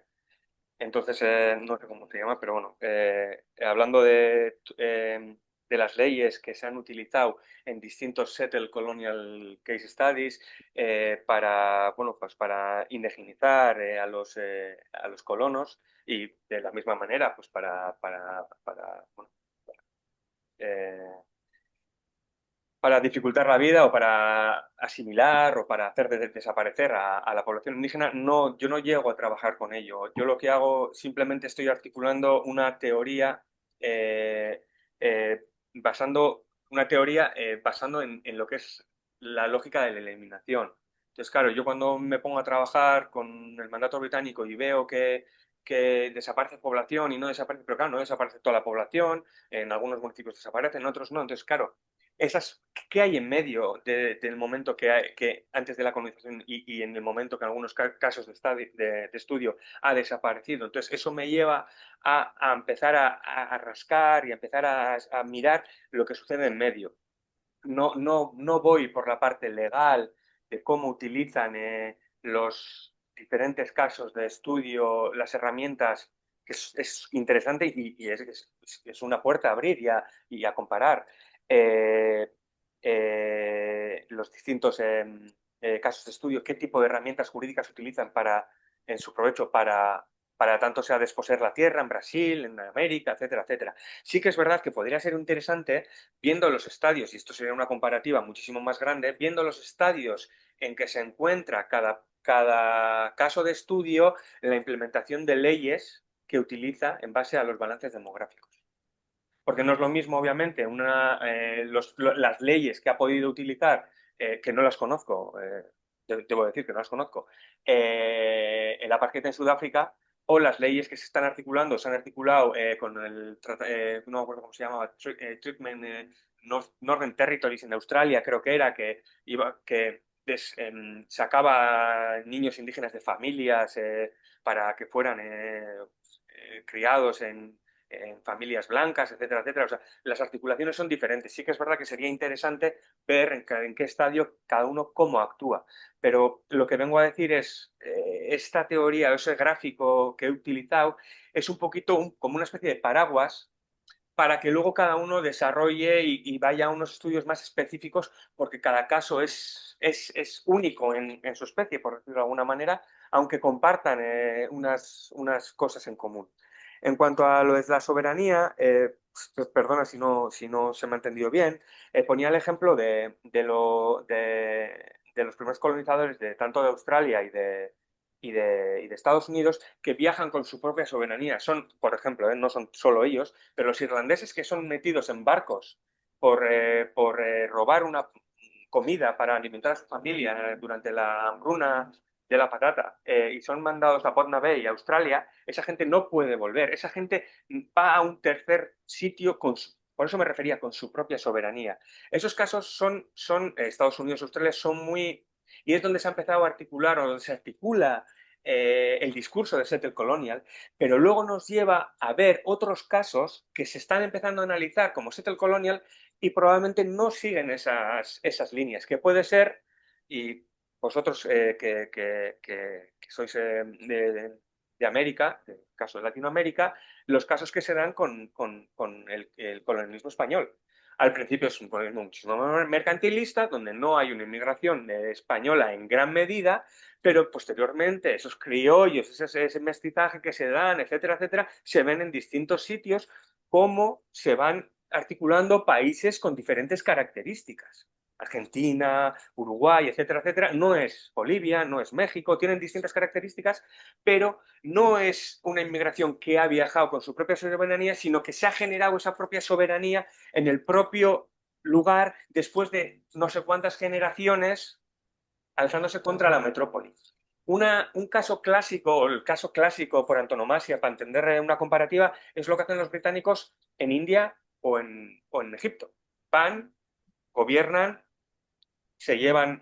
van con una población militar y una serie de población burocrática para tener el control del país, utilizan a la población indígena, élites, etcétera, etcétera, divisiones políticas, para tener digamos, un escrutamiento, estoy en Italia, me sale en italiano, un beneficio económico, una explotación de recursos, etcétera, etcétera, pero no con una idea de suplantar, de eliminar, de crear unas estructuras nuevas en una población exógena. Eso, no sé si quieres que profundice más o podemos luego darle otra vuelta, pero más que nada esas son las diferencias, en primer lugar, de un colonialismo clásico, por entenderlo con ejemplos, Egipto, y de una manera muy simple, en medio minuto, Egipto e India, y luego tenemos casos mucho más claros, digamos, de soberanía, inmigración, que son Australia y Estados Unidos, y luego tenemos otros casos de América Latina donde se desarrolla de otra manera y desde hace años ya se está empezando a trabajar, o por lo menos estoy viendo que hay gente que está utilizando Settle Colonialism para trabajar distintos casos de América Latina. A ver, vale, esto por un lado. Luego, seguimiento, lo que comentaba Márgara, seguimiento, quitar tierras, pastoreo. Yo no llego a trabajar con lo que sucede posterior del mandato británico, pero sí que yo todo englobo en el claim, en eso que hablaba antes, en el reclamo a la tierra. El acceso a la tierra que realiza el proyecto sionista para el mandato británico es limitado. Es limitado pero por ser limitado no quiere decir que no sea importante. Entonces, posteriormente, ellos se adecúan a las realidades socioeconómico-políticas globales de la región y de la historia, de lo que está sucediendo en el momento, no tienen la capacidad de expulsar a todos los palestinos según llegan al mandato británico. Por eso hablamos de las distintas fases. Se van adecuando y van adaptando, y vemos que se llevan adaptando 130 años a las distintas coyunturas que se dan en la región, en geopolítica, etcétera, etcétera, para seguir ese mismo camino. Arquitectura de mapas. Vale, 6 días, tierra, sí, eso es. Yo lo enfoco con el claim, porque si vamos a analizar cuál es el reclamo de la tierra del proyecto sionista, los sionistas mesiánicos llegan hasta, bueno, hasta Irán, me refiero. Entonces, eso por ahí. Creo que el proceso es gradual y se adapta a las coyunturas. En cuanto a los mapas, sí que podría ser interesante, y creo que hay unos trabajos, creo que es arquitectura de la colonización, creo que era un arquitecto israelí, no me acuerdo el nombre, creo, que sí que trabaja con la ubicación de los asentamientos estratégicamente, militarmente, analizándolos en laderas, recursos naturales, etcétera, etcétera. Yo no llego a trabajar con ellos. Yo lo que sí que analizo en el mandato británico, y es una cosa bastante significativa, es que las compras de tierra de las compañías sionistas están dirigidas de una manera bastante consistente, me refiero. Las compras de tierra se realizan en inglés se llama el coastal plain, lo que es la ribera de la costa del Mediterráneo, y en la Galilea. Como comentaba antes, Palestina, Sami Hadawi, un académico palestino, que es el que publica el censo de 1945, también hace una división de las tierras de Palestina en base a la fertilidad. No es lo mismo cultivar en el desierto, no es lo mismo cultivar en montaña que cultivar en una zona irrigada y fértil. Entonces, de esa la clasifica en A, B y C. Esa zona A, que él denomina A, que es la zona más fértil, digamos, de Palestina, es donde se concentran las compras de tierra de las compañías sionistas, que llegan a ser el 25% de las tierras más fértiles de la Palestina histórica para 1948. Es un dato bastante significativo y que no se suele poner mucho encima de la mesa, y también muestra una continuidad espacio-geográfica en lo que es la Palestina histórica, que nos da a ver un poquito la manera de actuar en cuanto a ubicación, en cuanto a estrategia militar, etcétera, etcétera. No buscan compras de tierra en zonas, y cuando las hacen muchas veces hay algunos casos que no las habitan. ¿Por qué? Porque están preparados, o sea, después de leer a distintos académicos y desclasificar archivos en Israel, sabemos que estaban preparándose para el siguiente paso. Entonces, ellos militarmente entienden también que tiene que haber una conexión entre esas tierras. Y creo que con eso ya estaría. Muchas gracias, doctor. Si nos permite, todavía tenemos un par de participaciones más y unas preguntas en el chat. No queremos abusar del tiempo, ni mucho menos, pero Estoy mirando un poquito las preguntas del chat, no sé si no te importa. claro que sí, por favor. Es que si pasan, si no, y luego no me doy cuenta. Luego se van a correr, ¿no? Bueno, en el chat tenemos aquí la pregunta de Bernardo, que además de agradecer, retoma un poco lo que comenta sobre la apropiación de la tierra. Y bueno, es un comentario de una lectura de Leila Porras sobre la destrucción del cultivo de los olivos. Y pregunta literalmente si esto ya ocurría dentro del mandato británico.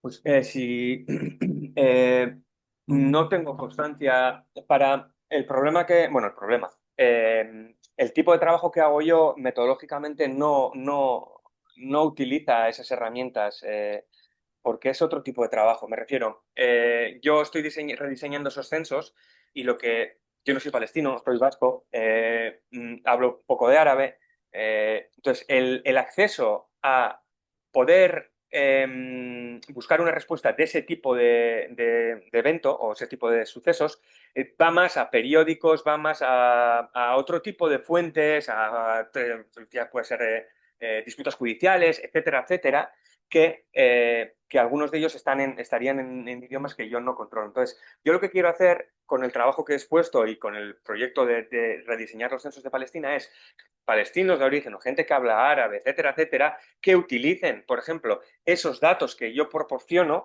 para analizar con otras metodologías y utilizar esos datos para corroborar pues, que ha habido una expulsión determinada en una población, que ha habido, por ejemplo, no sé, la influencia de la malaria en el mandato británico, si tienes datos, etcétera, etcétera. No tengo datos, no tengo bibliografía tampoco sobre eso, entonces no puedo dar una respuesta. No te preocupes, doctor. Los demás son comentarios sobre la existencia de la ley de la tierra muerta de los otomanos, que dice aquí Lucía Salinas, que esa ley decía que si no se cultivaba por algún periodo de tiempo determinado, se podría apropiar la tierra, ¿no? Que es hasta donde se escucha cantar un gallo, entre comillas, ¿no? Esos son comentarios que hay en el chat y además de alguna referencia a la película No Other Land que relata el despojo de tierras palestinas. Le pedimos por favor al doctor Daniel Abundis y luego al doctor David Alterman su participación y les pido por favor que activen aquí su audio en la solicitud que les hago. Adelante, por favor.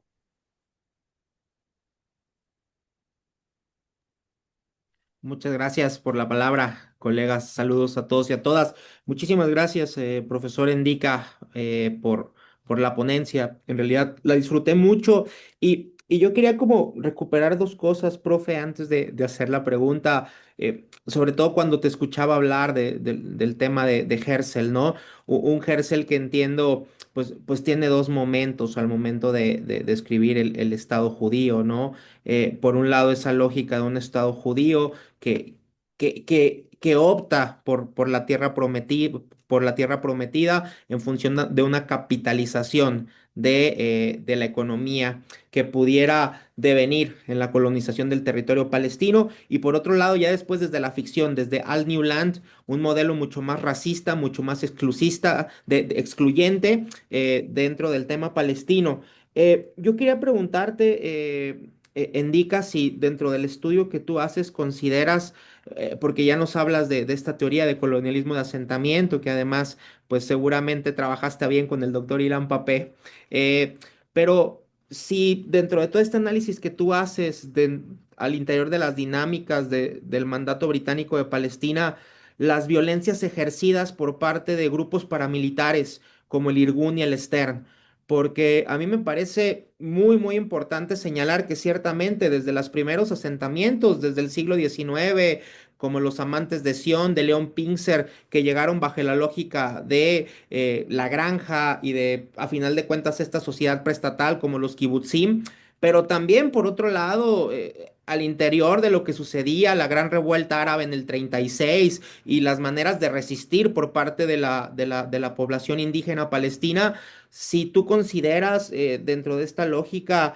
estas violencias también de exterminio, un poco como otros modelos coloniales que se dieron en otras partes del mundo por parte de grupos que a la postre pues se convertirían en las fuerzas de defensa israelí, Haganá, Irgun y Stern particularmente. Gracias, profesor, y saludos a todos, colegas. Muchísimas gracias, profesor Daniel. Aquí le pedimos para que Indica reaccione la participación del profesor David. Adelante, por favor.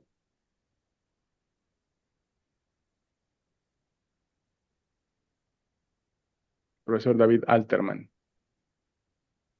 Sí, lo mío es más que un comentario, más que una pregunta, un comentario a raíz de las preguntas que están poniendo en el chat y el que hizo recién el poniente, que justamente se trata de que el sionismo, desde su nacimiento, planteó la exclusividad de un territorio para los judíos. Es decir, que no es un elemento que surgió en el tiempo y sobre la marcha. Por ejemplo, Los datos que nos brinda el profesor Indica es valiosísimo para sistematizar cómo fue todo el proceso. Eh, pero lo que hay que agregarle a eso es que este es un proceso que viene desde su inicio y de ahí la eliminación de los olivos, el tapado de pozos de agua, la derivación de agua. Nosotros acá estamos ahora en Argentina con el tema de la empresa Mecorot, cuya finalidad es y especialidad es justamente desviar el agua para favorecer el extractivismo. Entonces, lo que hay que tener en cuenta es que no explotaban la idea de los judíos, lo explicó, me parece muy bien el profesor en su ponencia, que el objetivo de los judíos no era utilizar la mano de obra palestina, si bien al principio la utilizaron, hasta que se hizo la partición. A partir de ahí decidieron avanzar con la eliminación lisa y llana o la expulsión de los palestinos. Y la formación del Irgun, de Stern y Haganah tenía esa finalidad. Si bien hay diferencias entre algunas unas y otras, porque algunas eran más eh, extra, digamos, ultraderecha, más fascistas que otras, digámoslo claramente, pero la finalidad de todas las organizaciones armadas que luego confluyeron en la formación del ejército israelí fue justamente, en principio, la expulsión o el aniquilamiento de la población autóctona. Y agradezco nuevamente la ponencia del doctor Endica porque facilita después el desarrollo de una explicación más completa. Muchas gracias, profesor. Eh, hay dos participaciones más, profesor Indica, pero no sé si quiere reaccionar primero a esta y luego Sí, le pedimos a sí, Fernando y a Lorelei y con eso podemos ir cerrando. Adelante, sí, por sí. favor. Si quieres, Moisés, hacemos de dos en dos, hago estas dos ¿vale? Eh, el compañero que ha hablado anteriormente, David, no me acuerdo el nombre, comentaba sobre Herschel. Sí, lo que hago yo es simplemente es poner un ejemplo de cómo en ese segundo libro que mencionas tú, ficticiamente, él pues, dibuja una Palestina sin palestinos.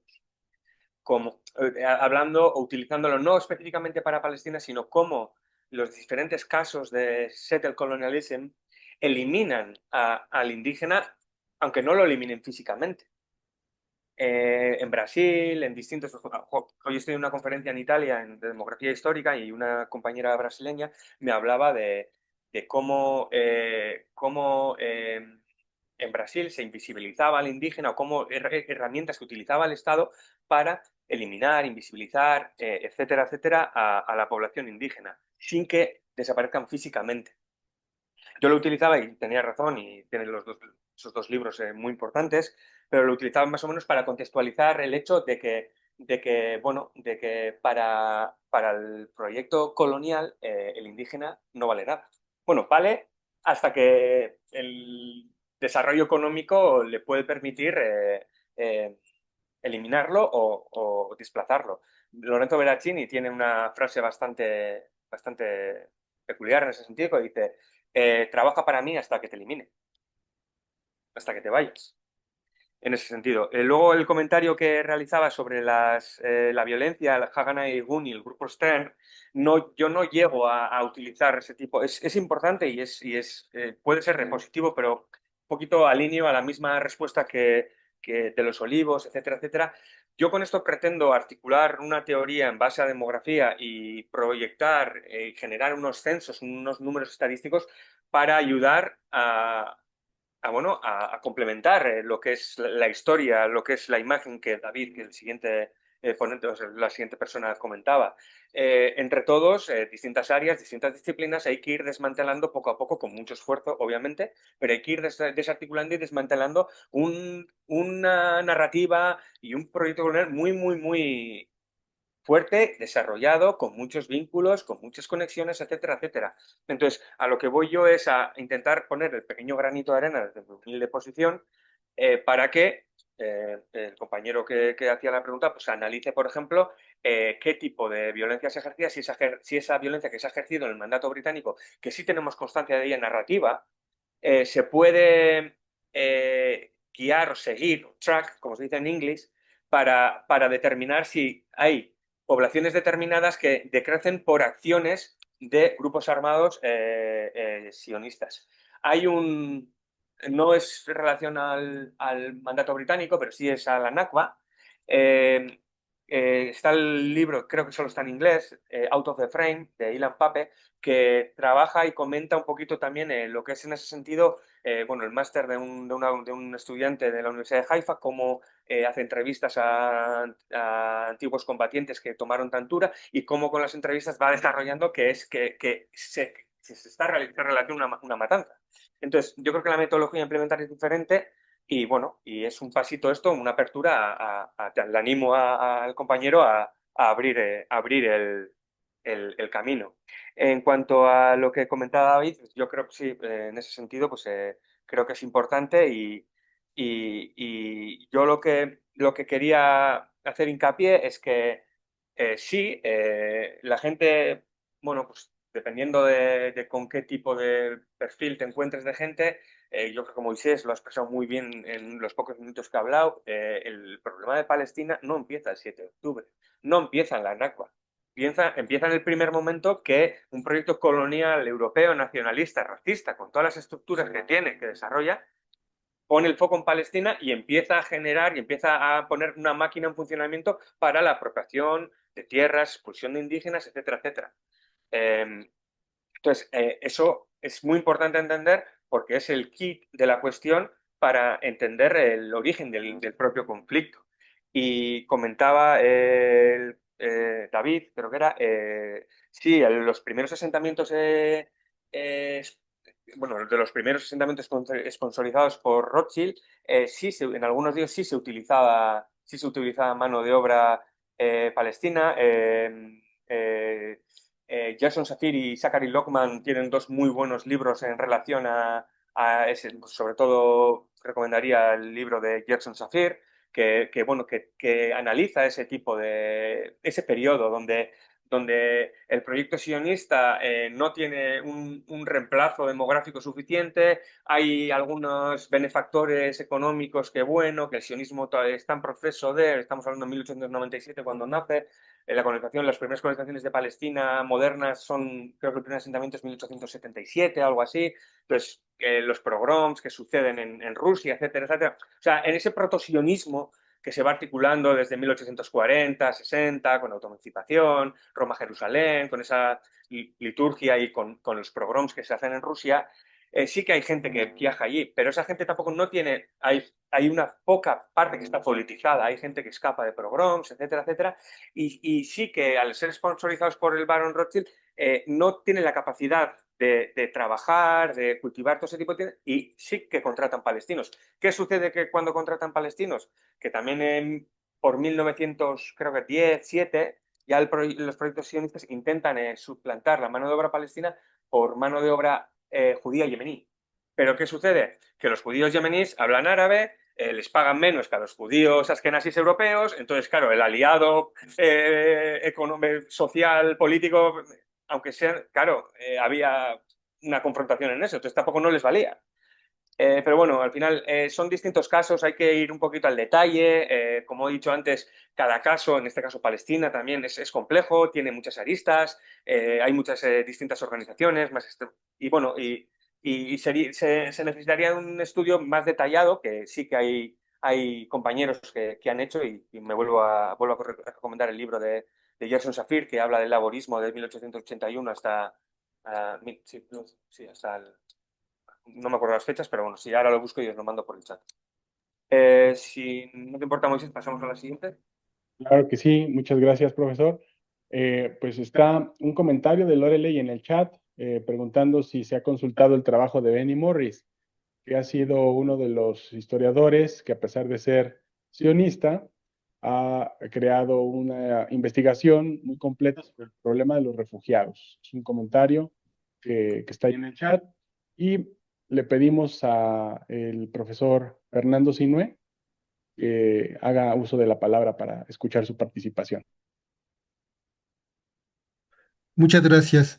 Antes que nada, agradecer por la coordinación del seminario, porque la verdad es muy importante y como valorar, ¿no? Dar las gracias por todo el esfuerzo que han realizado para que se lleve a cabo. Y por supuesto agradecer a Indica por su ponencia. Yo nada más dos cosas quería comentar.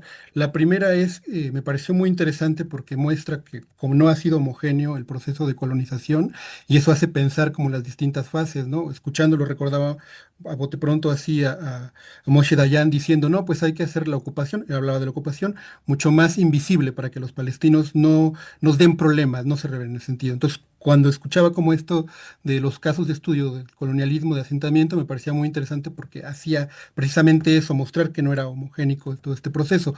Algo que me llamó la atención y que quisiera comentar es que a partir, ¿no? de que el Likud llega al poder en el 2000 y hasta la fecha, sí hay un proceso pues, de exterminio, ¿no? Contra el pueblo palestino. Ellos lo hablan, ellos lo dicen, ¿no? Y me parece que en el caso de estos estudios de colonialismo y asentamiento, hay una tensión porque ahí se menciona de eliminar a la población, pero acá estamos viendo en el caso particular de Palestina, en los últimos 20 años con Likud, de un exterminio, ¿no? Ellos lo dicen así, ¿no? Entonces, me parece que hay una tensión ahí que es importante señalar que, pues, más de la eliminación hablan de algo mucho más complejo y mucho más perverso en el sentido. Y algo que quisiera preguntarle al doctor Indica es si él considera que estas distintas variantes del colonialismo en todas sus formas no tienen en sí ya como un propio proyecto una semilla genocida, en el sentido de decir que están dispuestos a exterminar en cualquier momento a la población indígena, ¿no? Solo es una pregunta en ese sentido, es como la pregunta amplia. Nada más, muchas gracias. Muchas gracias. La doctora Márgara Millán también, por favor. Gracias, Fernando. Sí, yo les quiero compartir también y preguntarte, Indica, si tú conoces una entrevista que en 1982 le hace Gilles Deleuze al historiador Elías Sambar, porque creo que acompaña muy bien lo que tú estás sugiriendo, ¿no?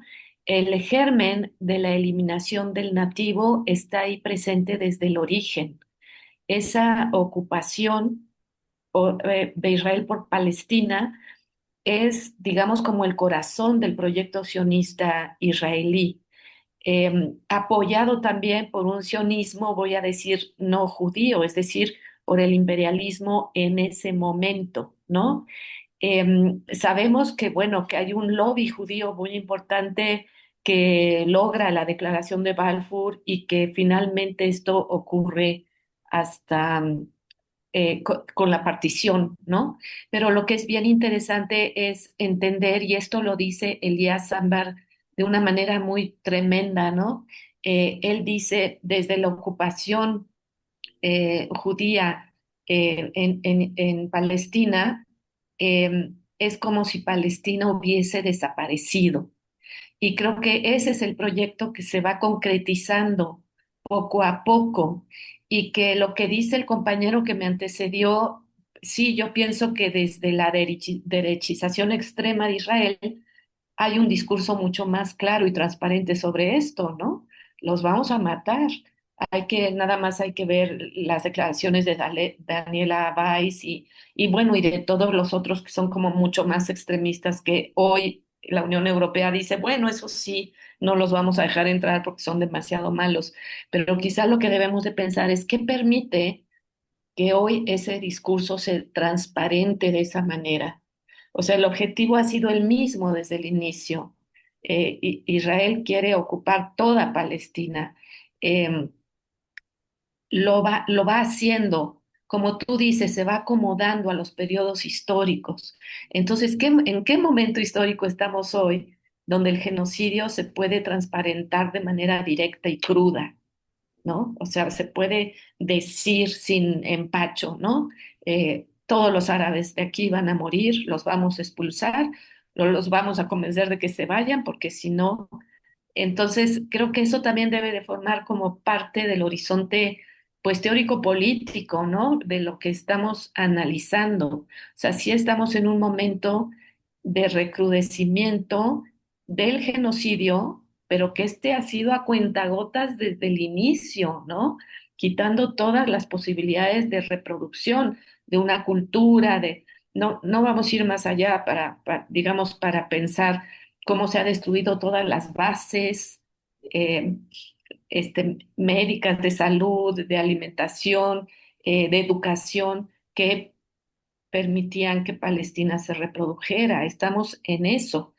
Y pienso que sí, todo proyecto de ocupación o de colonización por ocupación implica y ha implicado históricamente un genocidio, porque pienso que también debemos de entender así como los indígenas pobladores originarios han sido exterminados o reducidos a concentraciones en donde ya no van a poder reproducir su cultura y su modo de vida.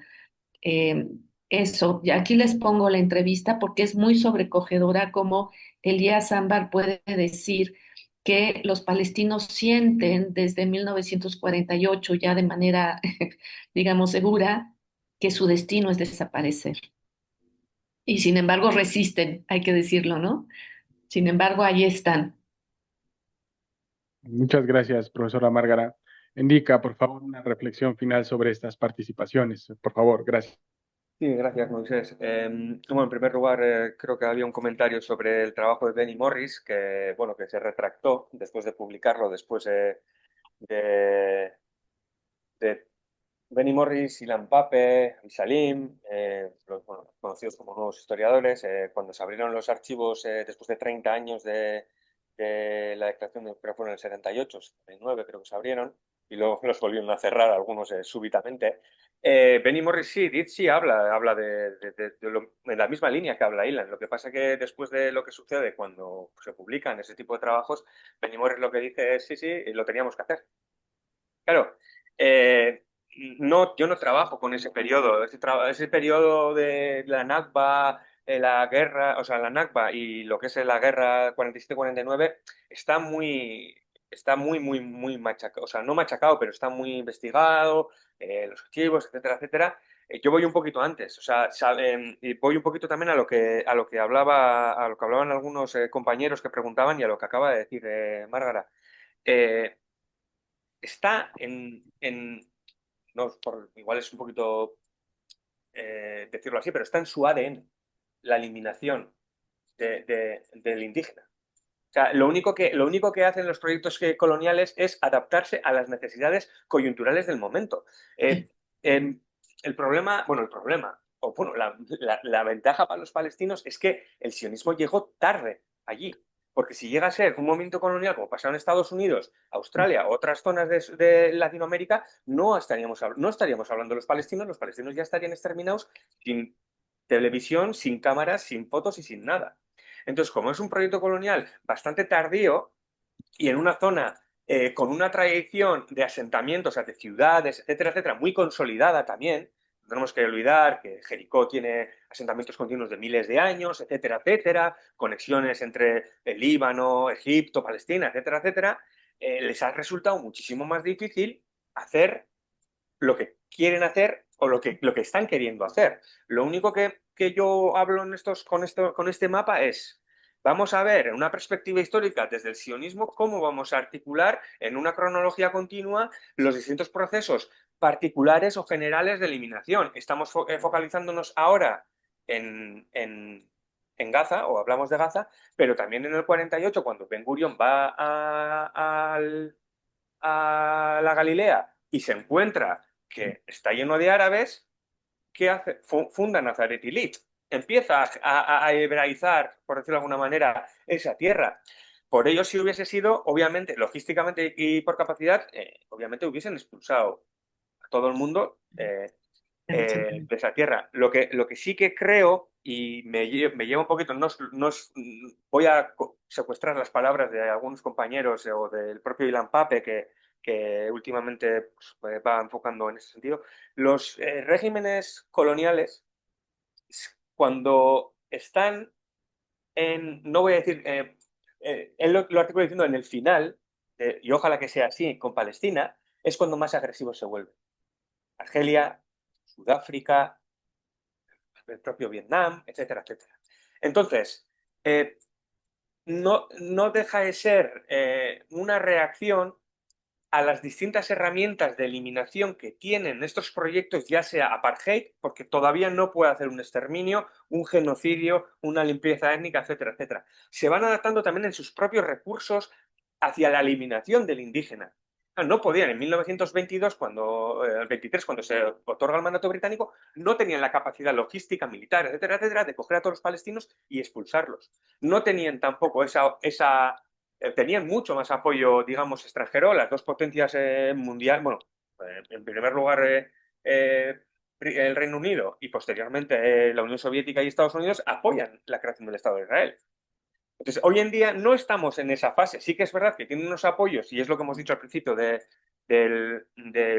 la ponencia, ¿no? Que, bueno, que la clase política muchas veces, tanto en el mundo árabe, yo soy europeo, en Europa, etcétera, etcétera, no sigue los pasos que está haciendo la sociedad civil para denunciar, acabar, adherirse al BDS, etcétera, etcétera, etcétera. Eso también sucede ahí.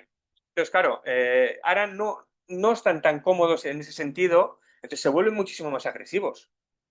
Creo, o sea, esto no es un esto académico, ya es más una opinión, pero si escucháis al que ha sido mi director de tesis, Ilan Pape, él articula un poquito la respuesta en ese sentido.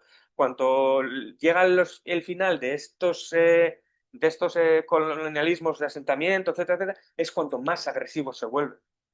Y yo creo que igual que la respuesta puede ir por ese sentido. Sí que es verdad que el Likud en el 2000 llega al gobierno, pero bueno, el revisionismo llega en los años 70, o sea, me refiero.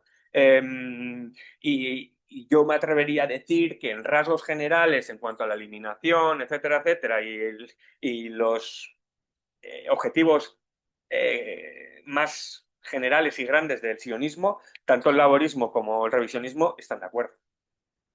Luego ya es cómo se lleven a cabo, etcétera, etcétera, pero yo creo que están de acuerdo. No tenía monitorizado, por decirlo de alguna manera, a Elías Sambar. Voy a escuchar la conversación, la entrevista que mandas, que has mandado, pero por terminar un poco con eso, yo creo que el balance demográfico de la lógica de eliminación es una herramienta para introducir dentro de ella, ya sea el genocidio, el apartheid, todas las herramientas que está utilizando un régimen colonial para trabajar con esos balances demográficos y esas coyunturas político-económicas que se dan en cada momento. Yo creo que con eso. Muchísimas gracias, profesor Indica. Apreciables colegas, pues bueno, aunque sea de manera virtual, les pido por favor pues una reacción, un aplauso para el doctor Indica Albizu, que nos ha brindado su tiempo. Él ahorita está en un congreso en Bolonia y a pesar de ello pues ha aceptado no solamente participar en nuestro seminario, sino también aceptar el reto de abrirlo, de aperturarlo.